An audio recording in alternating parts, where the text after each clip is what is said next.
Los saludo, queridos hermanos, amigos que nos van siguiendo, personas de buena voluntad. Yo soy el Padre Camín y hoy vamos a continuar nuestras reflexiones en torno al Sagrado Triduo Pascual. Hoy nos toca reflexionar sobre el Sábado Santo. El Sábado Santo es el segundo día del Triduo Pascual. Ya dijimos que el primero es el viernes. El Jueves Santo fue simplemente una introducción al Sagrado Triduo Pascual.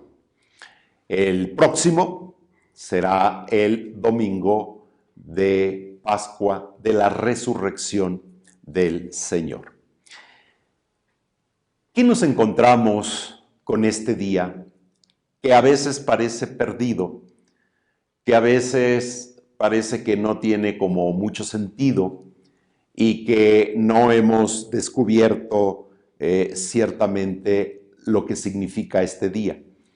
Y tanto así que a veces se adelanta el gozo pascual y la gente hace reuniones y hace quemas de Judas y hace fiestas y todas estas cuestiones. No, el Sábado Santo es un día muy interesante que hay que entender su pedagogía y que de alguna manera también tiene una forma celebrativa. Entonces nos fijamos pues en esta celebración de cuando el Señor Jesús está en el sepulcro. Tiene su origen en la semana creacional. Ya a propósito del Viernes Santo, les he comentado, les he dicho que el viernes es el día en que Dios creó al hombre. Por eso es el día, en el Viernes Santo, en que Cristo crea al hombre nuevo, al nuevo Adán que ya no va a romper más su relación con Dios, sino va a estar viviendo una nueva dimensión a partir de la muerte y de la nueva vida. Dice el libro del Génesis entonces que Dios descansó el séptimo día. Y es el séptimo día entonces en el que Jesús descansa, reposa en el sepulcro. Ese es el contexto en el que se realiza esta expresión. Al igual que el Viernes Santo, hay una forma de celebración a partir del color rojo. Ese es el color del Sábado Santo, el rojo también, porque es prolongación del viernes y es la muerte de Cristo, la sangre, la entrega, etc. Por eso es muy importante también este simbolismo del color. Si nosotros nos acercamos a la Sagrada Escritura y vemos con qué situación vivieron los discípulos este Sábado Santo, el primer Sábado Santo de la historia, podemos decir que es el sábado de la crisis de los discípulos. Parece que todo el proyecto que Jesús les planteó parece que fracasa. Parece que ya no hay una respuesta hacia adelante. Es el día sin ninguna proyección hacia el futuro. Parece que en el cuerpo yaciente de Cristo en la tumba, envuelto en una sábana que José de Arimatea llevó, y con ese velo que llevaba seguramente María Magdalena y lo coloca sobre el rostro de Jesús, porque los judíos tenían un gran respeto al cuerpo de un difunto. Y otro velo también, el de Oviedo, que ha coincidido con la sábana santa, que ha coincidido con el velo de mano pelo, que han guardado el rostro de Cristo. No se podía trasladar a ningún difunto sin ser cubierto, sobre todo el rostro. Esas tradiciones judías son muy, muy importantes. Pero parece que para los discípulos ya no hay una situación de futuro. Si los evangelios se hubieran escrito el Sábado Santo, serían los evangelios más tristes y los textos más tristes que pudieran existir, porque no había claridad de saber hacia dónde se iba, no había claridad de saber qué pasaba. El Sábado Santo como un día sin luz, como una situación de amargura que invade a los discípulos. ¿Cómo podemos saber esto? ¿Por qué llegamos a esta conclusión? Llegamos a esta conclusión por algo muy importante. En el capítulo 24 del Evangelio de San Lucas, en el verso 19, y en todo el contexto que marca esta escena, es que la noche de la resurrección, la misma tarde de la resurrección, Jesús se pone a caminar con dos discípulos que salen de Jerusalén y van hacia una aldea llamada Emaús, llenos de melancolía, llenos de tristeza, con un corazón derrotado, con una situación muy concreta. Al final, cuando el mismo Jesús vivo resucitado les pregunta qué ha pasado, por qué van en esta circunstancia, y no lo habían reconocido, no sabían quién era. ¿Eres tú el único forastero que no sabe lo acontecido entre nosotros en Jerusalén? Pues no, a ver, cuéntenme qué ha pasado. Pues Jesús de Nazaret, grande entre nosotros, etcétera, profeta, lo mataron. Pensamos que él sería el libertador de Israel, pero no es así. Parece que no es así. Nosotros sentimos que ya todo se acabó. Por eso, como discípulos, no del grupo de los 12, sino discípulos, un gran número de discípulos que tenía Jesús, regresamos a nuestra aldea, a nuestra vida cotidiana, a la manera propia de ser. Sus ilusiones y esperanzas fueron crucificados con él.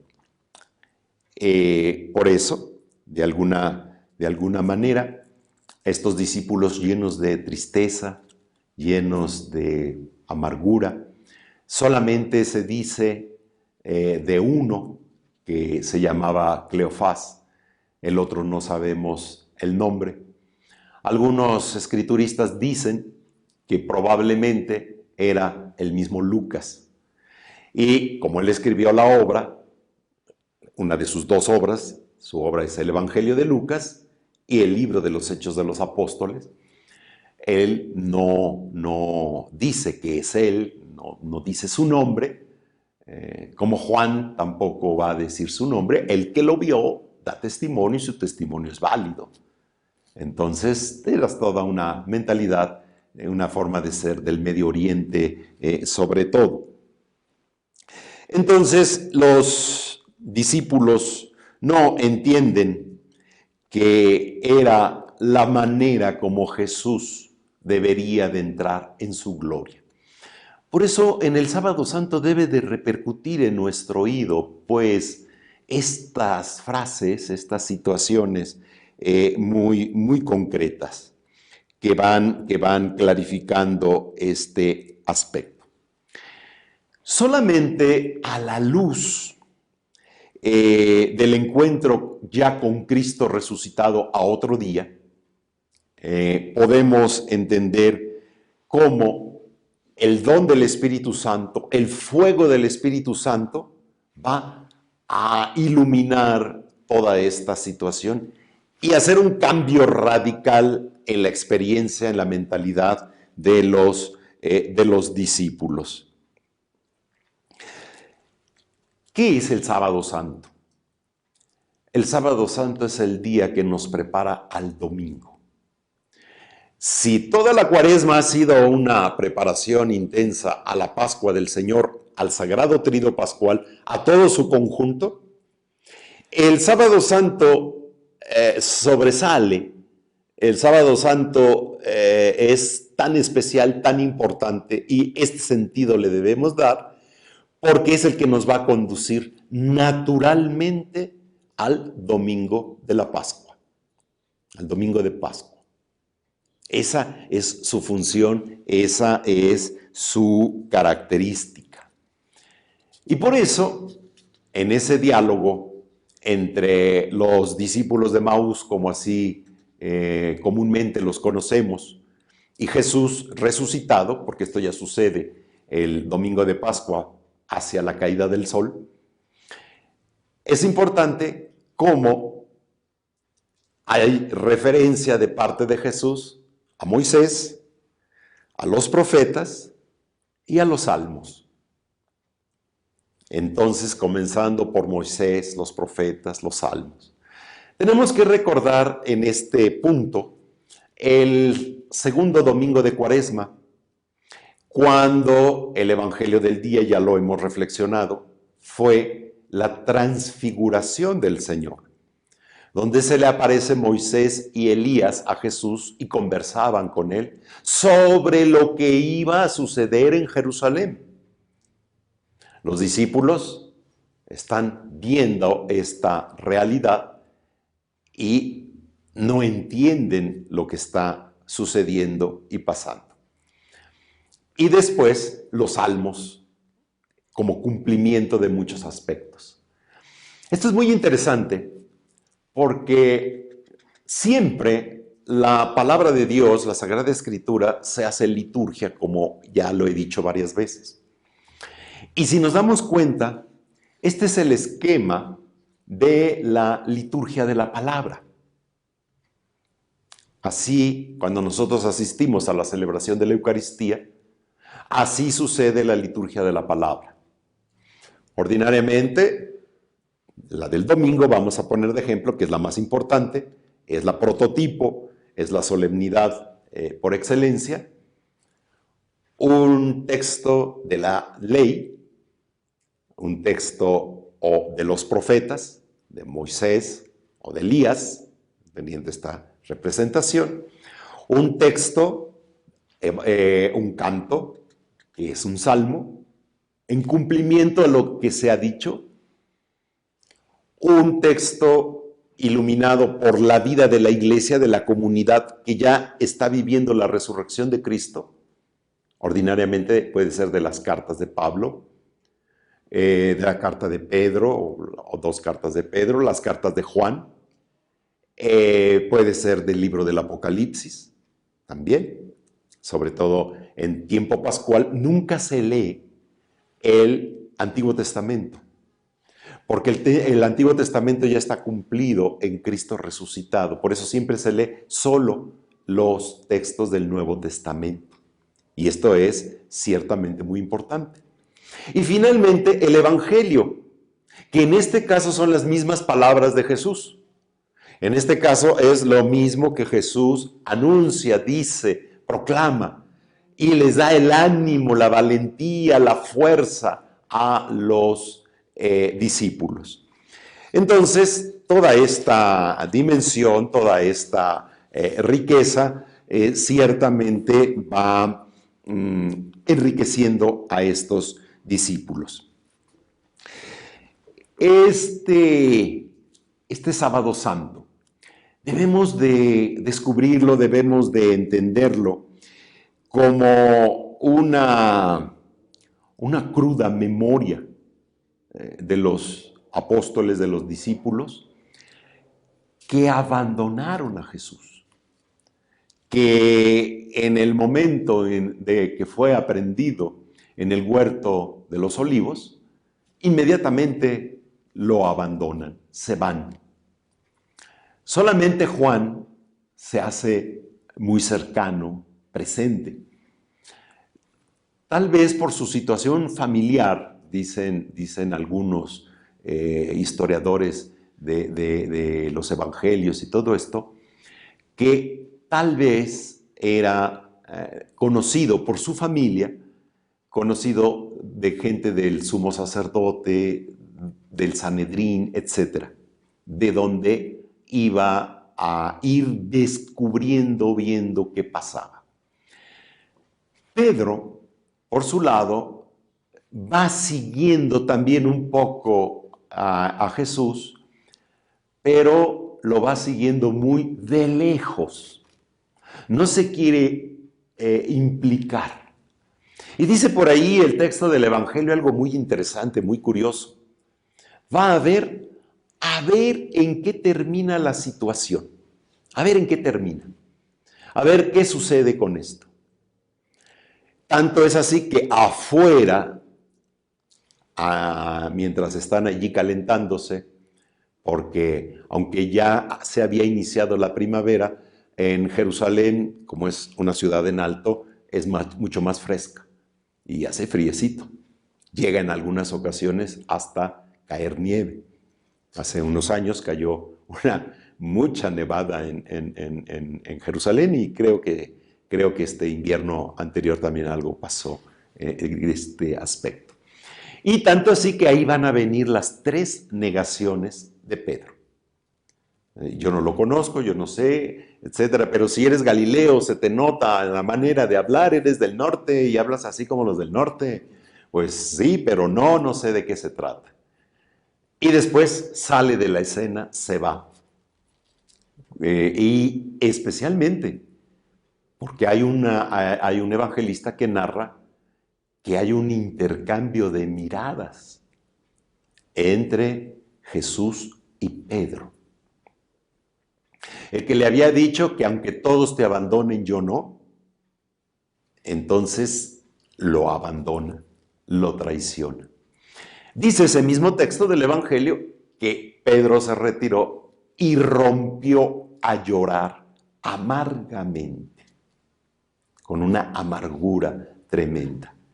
Porque además en ese momento cantó el gallo, lo que mismo que le había dicho de Jesús. Antes de que el gallo cante, tú me habrás negado 3 veces. Entonces, es esta profunda situación, esta profunda crisis que se tiene. Los discípulos también temían por su vida. Al ser tomado el maestro, también podían crucificar, también podían irse sobre los discípulos. Tal vez esto ayudó mucho a que no vieron ya la necesidad, y ahí está la gracia de Dios, y ahí está la historia de la salvación, que es Dios el que la va guiando, en el que no se interesaron ya ciertamente por los discípulos. Hay que pensar que en el Calvario solamente está un varón, está Juan, y las demás son las mujeres, porque además ellas no tenían ciertamente esta injerencia y tampoco iban a caer en esta situación. En la iglesia de la Anástasis, que así se llamó originalmente, la resurrección, en Jerusalén, y ahora se llama el Santo Sepulcro, ahí hay una pequeña capilla cerca del Santo Sepulcro, donde se conmemora el lugar donde las mujeres están viendo dónde colocan el cuerpo de Jesús. Porque después va a entrar José de Arimatea, seguramente también los hombres que podían ayudarlo a trasladar el cuerpo de Jesús. Y las mujeres allí permanecían. Ciertamente pensaron las mujeres que el domingo podían terminar lo que apenas se pudo hacer, de simplemente limpiar el cuerpo de Jesús, envolverlo en la sábana, que ahora llamamos la sábana santa, o la sábana que sea, pero definitivamente hubo esta cuestión, los velos, y basta con eso. Entonces, esta situación, de alguna manera, cumple aquello que dice Jesús: herirán al pastor y se dispersarán las ovejas. El pastor en la situación de muerte y las ovejas se dispersan. No era tan extraño esta expresión, porque Jesús se ha definido a sí mismo como el buen pastor. En el Evangelio de San Juan exactamente hay todo un discurso sobre el buen pastor. Yo soy el buen pastor. El buen pastor da la vida por sus ovejas. El asalariado no. Y yo por eso las mantengo, las cuido, las conozco por su nombre. Yo sé quiénes son. Entonces, toda esta dimensión de Cristo va enriqueciendo ciertamente, a la luz de la Pascua después, todos los acontecimientos. Como el pastor herido después se va a convertir en el pastor victorioso. La victoria, pues, de Cristo en este sentido. Este sería el contexto que debemos de entender, que debemos de descubrir para captar la riqueza que tiene el sábado santo. Como hemos ido en cada uno de los tiempos, tanto en la Cuaresma como en el Triduo Pascual, la Semana Santa y el Sagrado Triduo Pascual, el misal romano es el que nos dice el sentido del día, el significado, los contenidos, etc. Hay un título, Sábado Santo, nada más, no se refiere a más. Y dice así: durante el Sábado Santo, la Iglesia permanece en ayuno y en oración junto al sepulcro del Señor, meditando en su pasión y muerte, así como en su descenso al lugar de los muertos, y esperando su resurrección. Aquí están los contenidos celebrativos de este gran Sábado Santo, el sábado del reposo del Señor. El Viernes Santo termina con un rito. Se coloca sobre el altar el crucifijo que se dio a la veneración de los fieles para el acto de la adoración de la Santa Cruz, y 2 o 4 cirios encendidos. Esa es la ambientación que debe de estar en la iglesia. Esa es la austeridad total que debe de estar en la iglesia. Entonces, a partir de allí, entendemos qué es lo que estamos haciendo. Primer punto que destaca esta introducción al Sábado Santo. La iglesia permanece en ayuno. El ayuno oficial es el Viernes Santo, pero el ayuno opcional es el del Sábado Santo. O sea, también es día de ayuno. ¿Por qué? Porque hay que recordar cómo originalmente se creó el Sagrado Triduo Pascual. El Sagrado Triduo Pascual, en sus orígenes, eran 2 días de ayuno para prepararse a la gran celebración de la Pascua del Señor, al gran domingo de Pascua. Porque el ayuno dispone, el ayuno ayuda a fijarse solamente en lo esencial. Y entonces ya hablamos también del ayuno del Viernes Santo y añadir el ayuno del Sábado Santo. Dice que la iglesia permanece en oración junto al sepulcro del Señor. Y esta oración tiene una intención muy específica, tiene una intención muy clara. Meditando su pasión, los hechos que han sucedido, meditando su muerte, el acontecimiento tan fuerte por eso el altar, solamente sobre el altar está el crucifijo, y su descenso al lugar de los muertos. Ahora vamos a explicar esto. Y esperando su resurrección. Por eso el Sábado Santo es como una bisagra entre el Viernes Santo y el Domingo de Pascua. Está al centro. Y este centro tiene una característica muy importante. Tiene un sentido muy importante. Cuando se refiere a la oración, puesto que es un día celebrativo, ¿qué tipo de oración habla? ¿De qué tipo de oración manifiesta? Manifiesta en primer lugar la oración de la liturgia de las horas. La liturgia de las horas es una manera de celebrar el tiempo y de darle un contenido al tiempo. Por eso entonces en muchas comunidades, y qué bueno, se ha hecho y se le ha dado la importancia que tiene celebrar la liturgia de las horas. Especialmente 2 horas.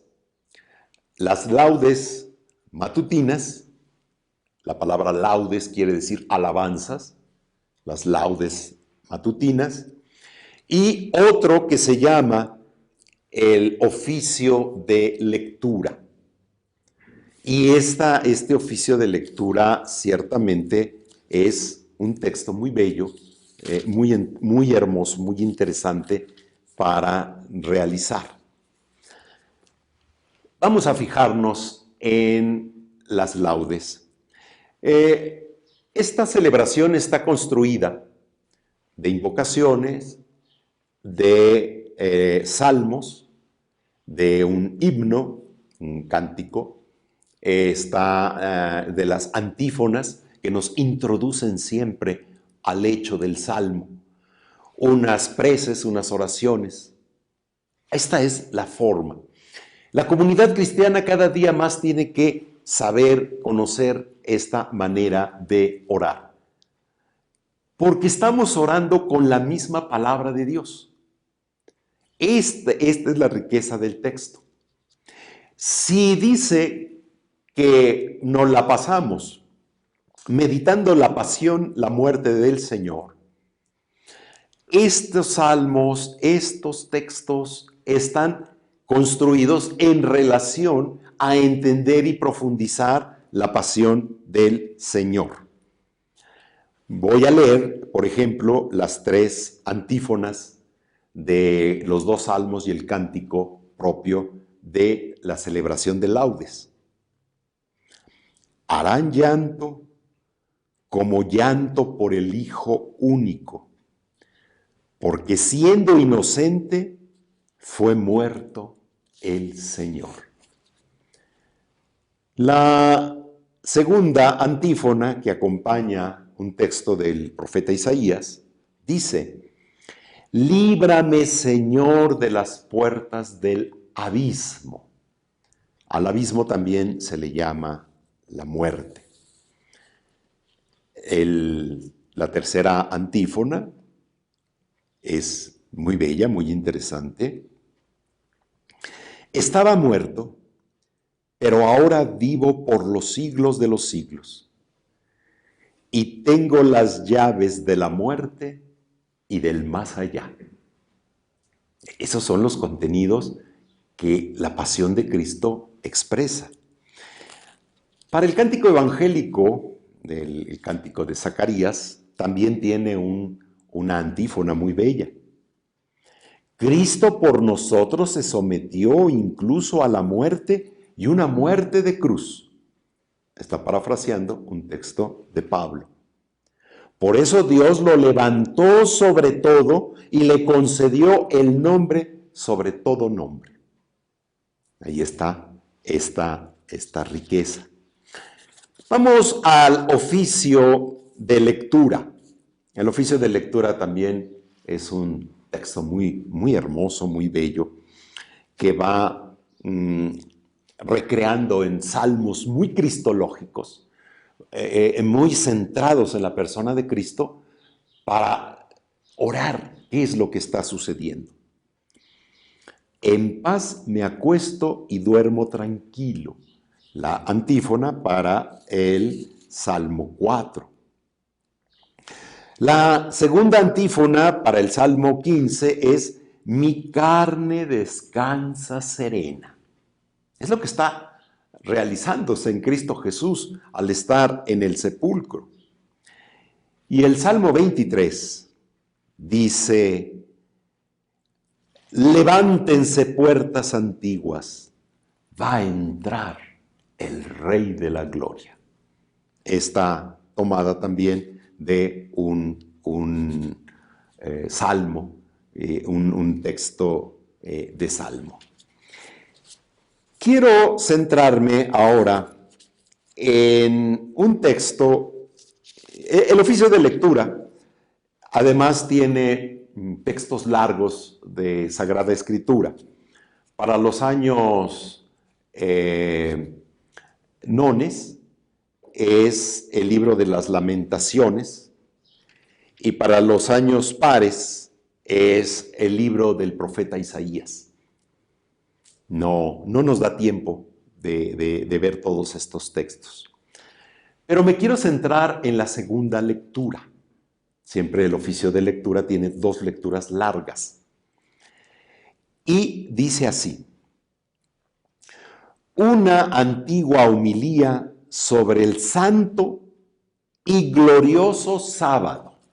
Santo y glorioso sábado. Aquí dice en el misal romano que la iglesia ora junto al sepulcro del Señor, meditando su pasión y muerte, así como su descenso al lugar de los muertos. Quiero hacer referencia, en primer lugar, al credo apostólico, al credo breve.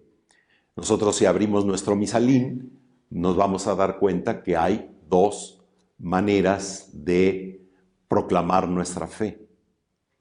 Con el credo niceno-constantinopolitano, que es un texto mucho más largo, mucho más elaborado, y que se realizó exactamente en dos concilios, el de Nicea y el de Constantinopla, y finalmente quedó ese texto.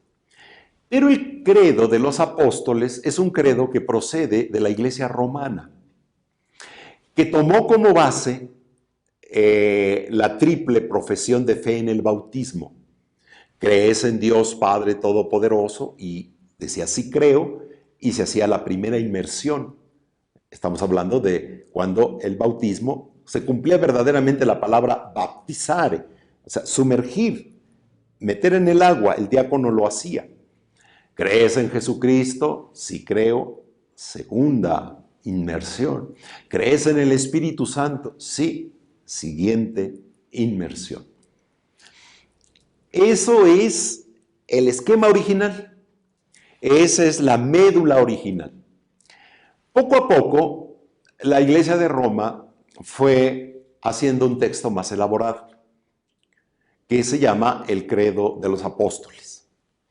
En torno a él hay una leyenda muy bella, muy hermosa, muy interesante, pero no deja de ser una tradición, no deja de ser una leyenda, simple y llanamente, porque no sucedió así.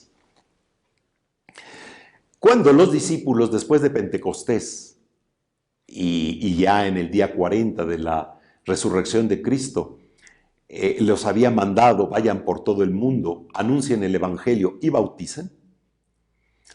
están en Jerusalén reunidos y dicen, nos vamos a dispersar y vamos a ir por todo el mundo hasta los fines de la tierra, el confín de la tierra, hasta el Finisterre. Por eso Santiago se fue hasta el Finisterre, por eso su tumba está en España, por eso su tumba está en el Finisterre, en el fin del mundo.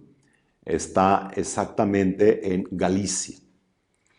Y dicen, nos vamos a separar, pero tenemos que tener un instrumento como identificarnos. Y lo que les vamos a enseñar a los que vamos a predicar el Evangelio y bautizarlos. Y entonces la tradición dice que Pedro comienza diciendo, creo en un solo Dios. Y luego Padre Todopoderoso, y luego otro apóstol dice, creo en Jesucristo, su único Hijo, Señor nuestro, que fue concebido por obra y gracia del Espíritu Santo, etc. Está construido exactamente sobre 12 frases. Los números siempre han sido muy simbólicos para la humanidad y para todo mundo, y sea cristiano, sea de otros pensamientos, los números siempre han acompañado el pensamiento humano, es muy del pensamiento humano esta situación. Y entonces, por eso surge. Y en ese credo se dice algo muy importante. Descendió a los infiernos. Y a veces muchísimas personas no entienden qué significa ese descender a los infiernos.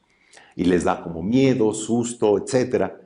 Posteriormente, en la historia de la humanidad, vino el Dante con la Divina Comedia, que realiza a la mitad de la vida, como comienza diciendo la Divina Comedia, estando yo a la mitad del camino, encontré esto y fui y empecé a caminar por el purgatorio, por el infierno, por el cielo. Por eso a veces parece que el espíritu y la manera de la obra de Dante ha permeado toda una manera de entender y una mentalidad. Y además después vinieron los artistas que a partir del texto empezaron a ilustrar este texto. Y por eso, pues, a veces da hasta miedo y susto y todas estas cuestiones. Pero no es más que literatura. En el Bautisterio de Florencia, la parte alta es donde está toda la gloria celestial. Y el Dante ahí vivía. Y ese fue el punto de inspiración, por así decirlo. Ahí está el punto de inspiración del Dante para toda esta mentalidad. Y descendió a los infiernos, que parece algo tan negativo, que da miedo y espanto y susto. No es así. El Dante al final llega al cielo y en la puerta del cielo encuentra una inscripción de un texto de San Bernardo: Virgen Madre, hija de tu Hijo, en tu vientre se encendió el amor, por cuyo calor en la eterna paz esta flor germinó. Por eso la reina del cielo es la Virgen María. Y se reconoce este aspecto del cielo tan importante. La Divina Comedia es la síntesis de la historia de la humanidad hasta ese momento. Por eso aparecen los filósofos, por eso aparecen los griegos, y aparecen los romanos, y aparecen los pensamientos de todo mundo. Es una síntesis de toda la historia de la humanidad. Pero, ¿qué significa descender a los infiernos? Esta antigua homilía sobre el santo y grandioso sábado nos da la respuesta. ¿Qué es lo que pasa? Un gran silencio se cierne hoy sobre la tierra, porque el Señor Jesús está en la tumba. Un gran silencio y una gran soledad, la que están viviendo los apóstoles. Un gran silencio porque el Rey está dormido. No se nos olvide que antiguamente los cristianos nunca utilizaron el término muerte para alguien que experimentaba la muerte física. No. Y por eso lo encontramos hasta en las inscripciones de las antiguas catacumbas y en muchos aspectos. ¿Qué es? ¿A qué le llamaban? ¿Cómo definían los primeros cristianos la muerte? Dormirse. Se durmió en el Señor. Por eso de la Virgen María también se dice que no murió, que se durmió, lo cual no es cierto. Hoy los teólogos en general, todo el mundo acepta que la Virgen María también murió, como una identificación profunda con el mismo Jesús, el Señor, y como todos vamos a morir. ¿Por qué? Porque es parte de nuestra condición humana. Porque el Rey está durmiendo. La tierra está temerosa y no se atreve a moverse, porque el Dios hecho hombre se ha dormido y ha despertado a los que dormían hace siglos. Eso quiere decir que descendió a los infiernos, bajó a despertar a los que hace siglos, todas las generaciones antes de Cristo, las fue a despertar. Dios hecho hombre ha muerto, Viernes Santo, y ha puesto en movimiento a la región de los muertos. En hebreo se dice Sheol. No es lo mismo que el infierno, el infierno dantesco, no. El Sheol es el lugar del reposo. La parábola aquella del rico comelón, y que dicen Epulón, pero Epulón no es un nombre propio, sino que Epulón en latín quiere decir el que come mucho, y Lázaro, ese sí tiene nombre propio, exactamente a esto se refería, en el seno de Abraham y el Sheol, donde hay solo oscuridad y no hay nada, no hay presencia de Dios. En primer lugar, va a buscar a nuestro primer padre como la oveja perdida, o sea, a Adán. Quiere visitar a los que yacen sumergidos en las tinieblas y en las sombras de la muerte. Eso nos trajo el pecado.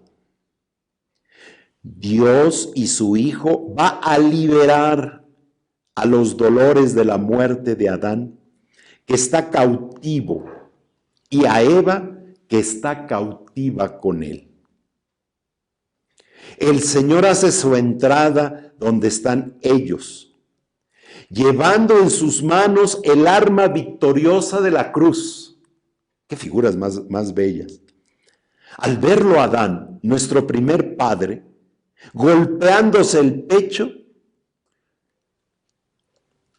de estupor, exclama dirigiéndose a todos: mi Señor está con todos nosotros. Respondió Cristo a Adán: y con tu espíritu.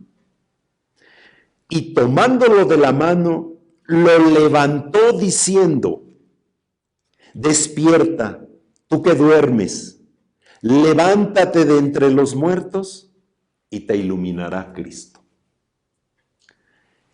Esta homilía, en el Oriente sobre todo, ha servido para crear un preciosísimo icono, muy venerado en el Oriente, cuando exactamente Jesús desciende a los infiernos. Jesús llega a un lugar oscuro, a una cueva, va ordinariamente sus pies, lo que dice aquí que llega con el signo de la victoria, la cruz, sus pies están puestos en una cruz griega, porque son orientales. La cruz que nosotros usamos en Occidente, pues es más la cruz latina, pero ellos usan la cruz griega. Esa cruz ordinariamente tiene forma de puertas. Son dos puertas sobrepuestas. Cristo viene glorioso, con sus vestiduras de glorificado, de resucitado. A veces, abajo está una llave, que es la llave de la nueva vida, la llave del paraíso, la que se cerró, porque el paraíso se abrió en el momento en que Jesús le dijo al buen ladrón, hoy estarás conmigo en el paraíso.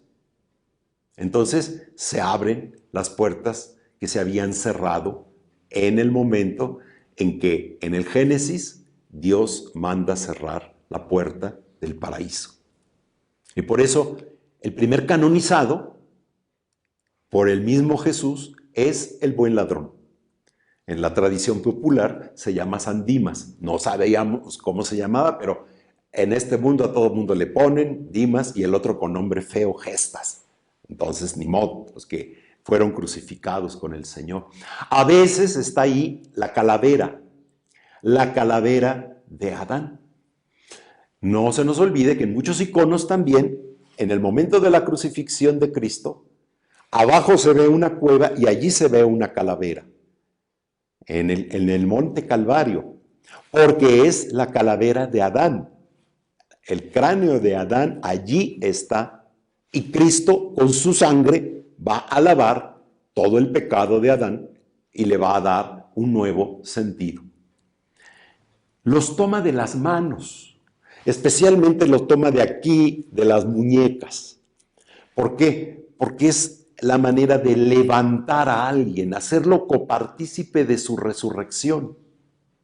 Por eso la unción de los enfermos, la mejor manera de poner el aceite es en las muñecas, en esta parte de aquí, porque recordamos esa acción que Cristo realiza.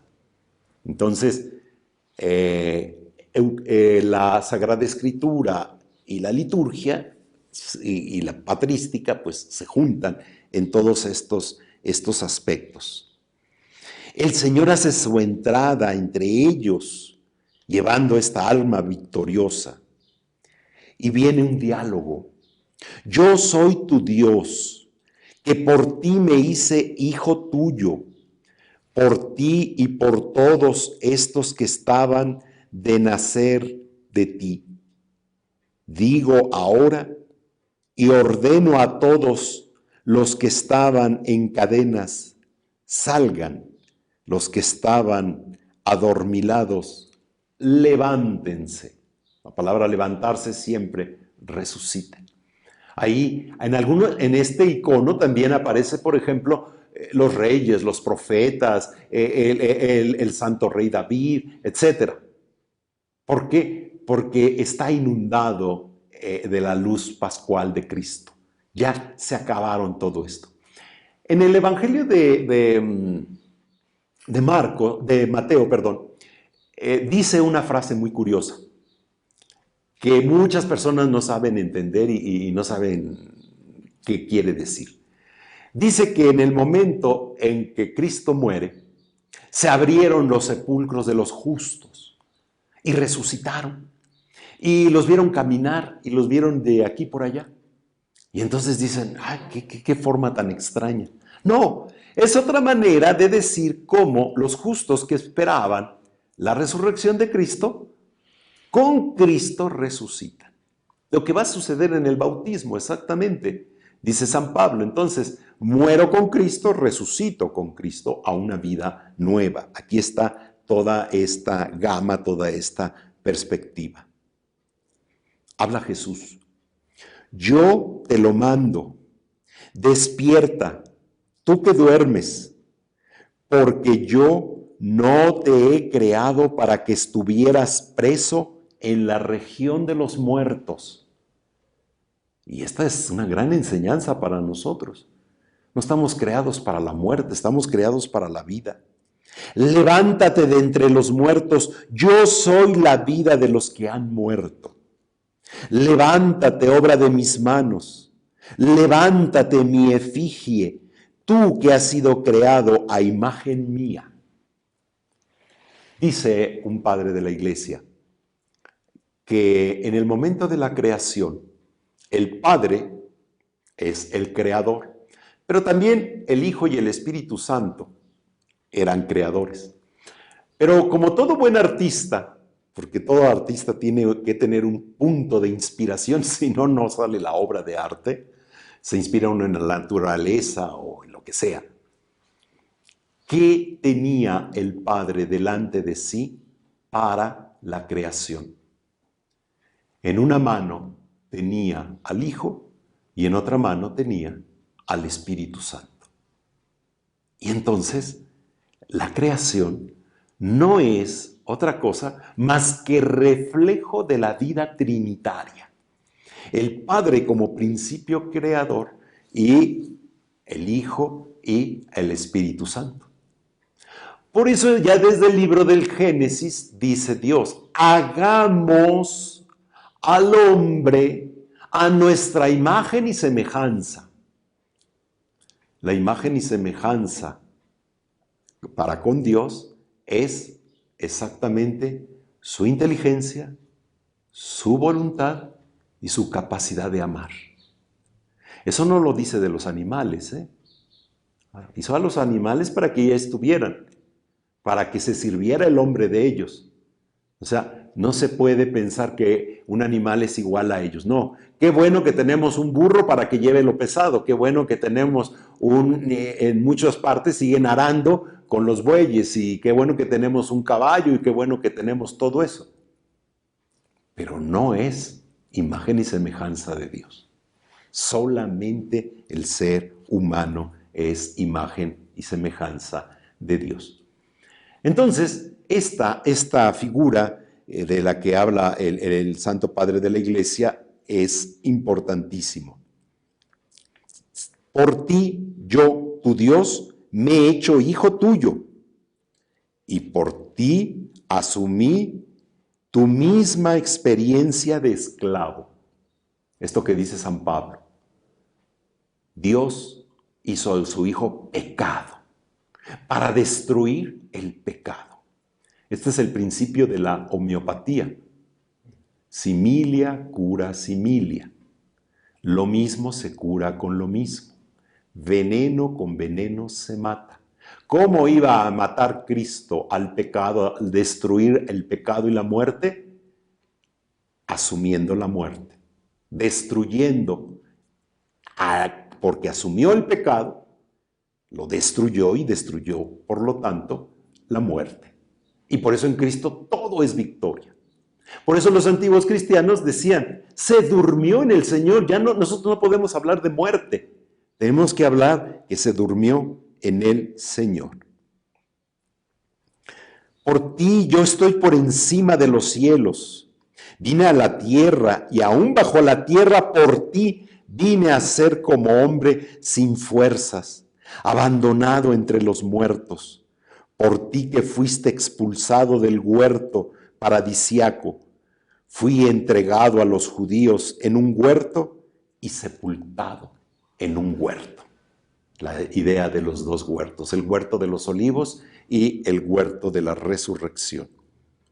Mira los salivazos de mi rostro que recibí por ti, para restituirte el primitivo aliento de la vida que inspiré en tu rostro. Por eso Dios entregó su aliento a Adán en el momento en que realizó esta insuflación sobre el rostro de Adán. Mira las bofetadas de mi mejilla que soporté para reformar a imagen mía tu aspecto exterior.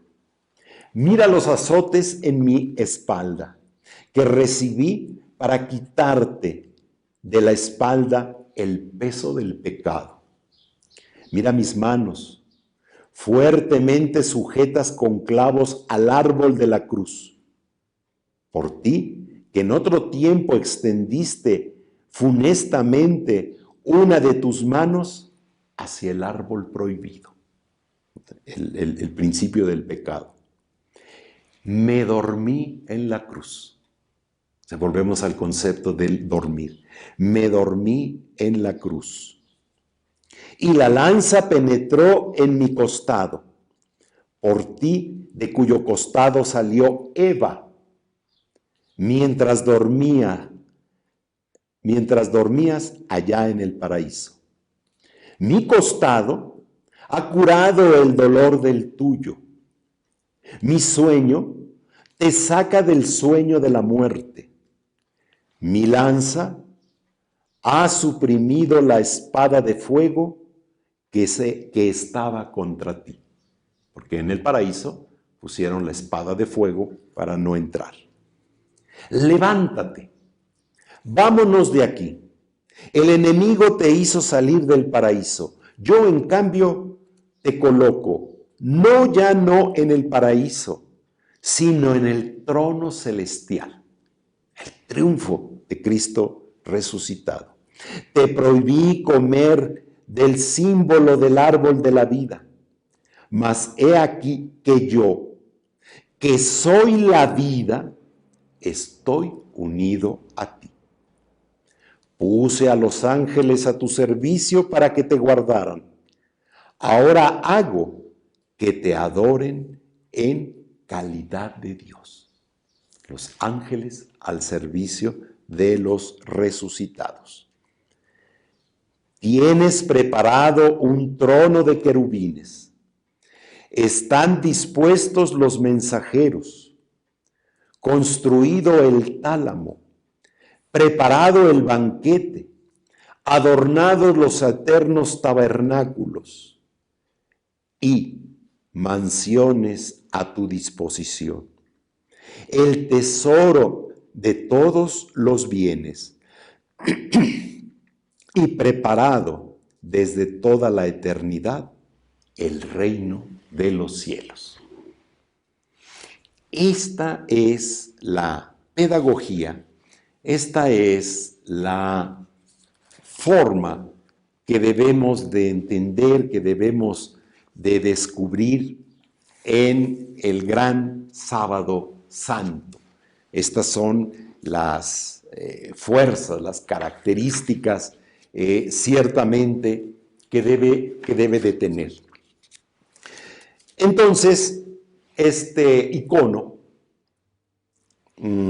concretiza plásticamente lo que el texto de los padres de la iglesia, porque es un texto patrístico, no sabemos el autor, porque a veces es como todo. Hay los textos más hermosos de la humanidad, a veces son ciertamente sin saber quién los hizo. No tienen firmante, son anónimos, como pasa mucho en el arte, sobre todo antiguo, medieval, aún del Renacimiento. Entonces, no se conoce. Los medievales lo usaban pues como un sentido de sencillez, de humildad, de pobreza.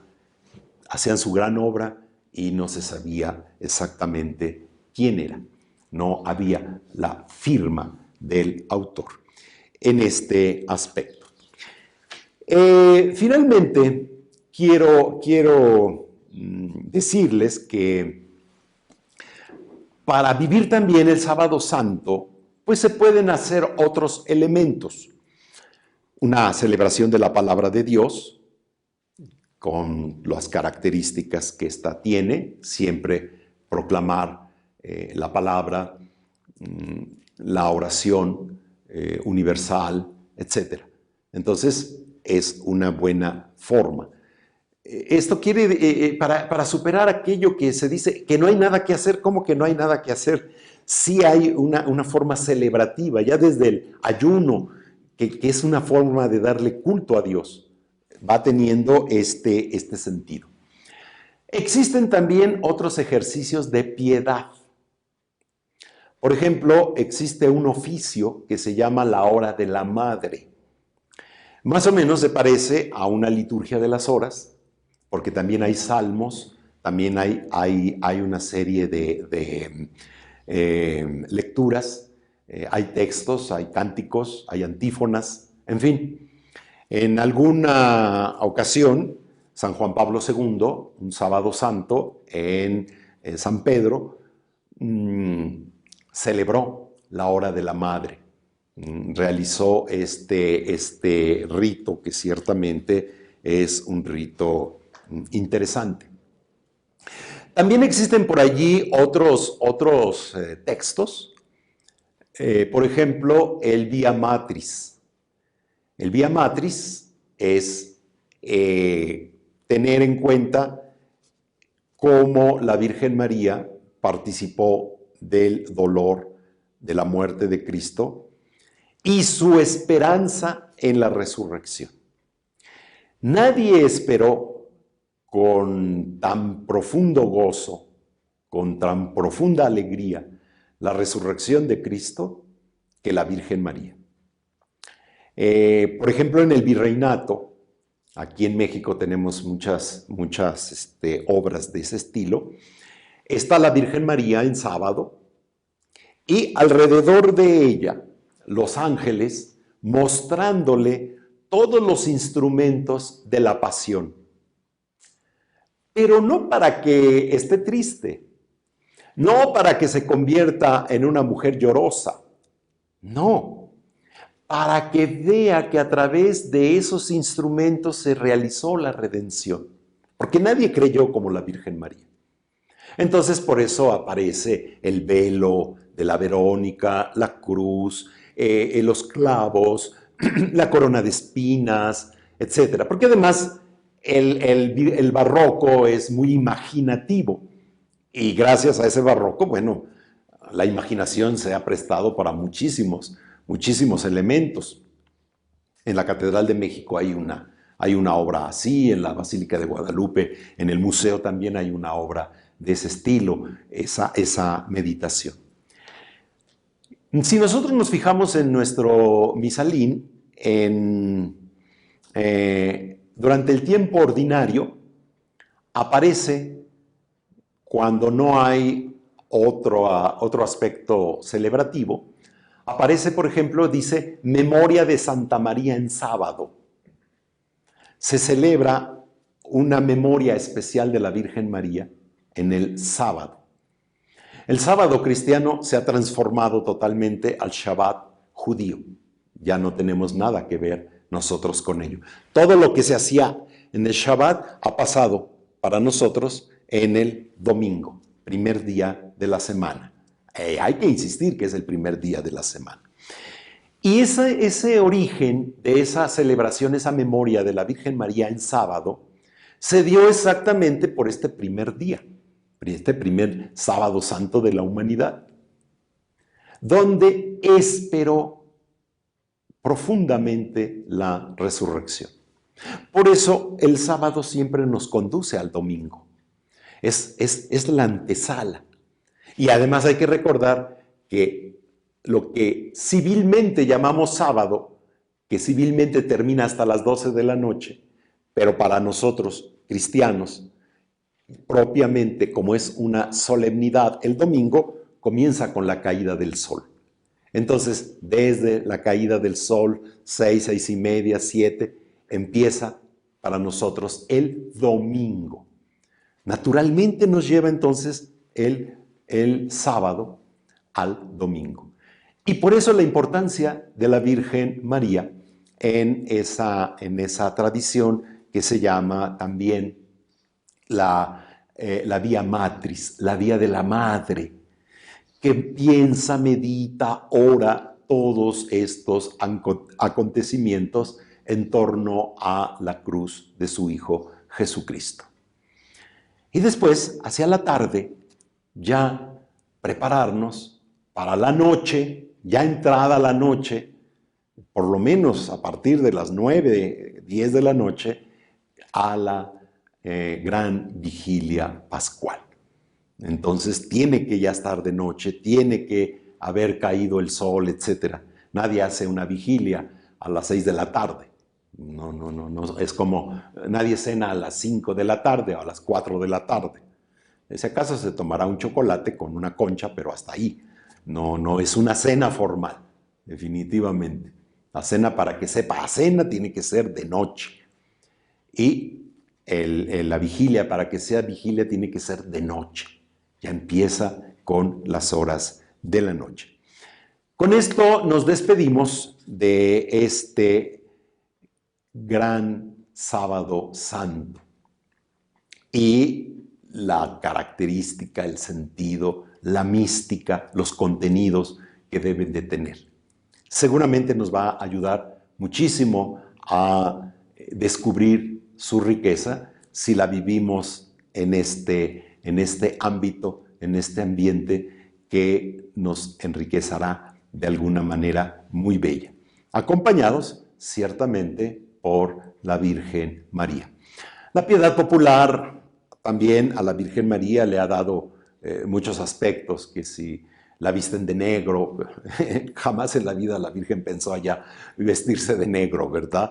Que si la visten de morado, pues no se usaba esos conceptos aquí que surgieron por el siglo XIX, una cuestión así. Entonces, no es lo más importante ni interesante.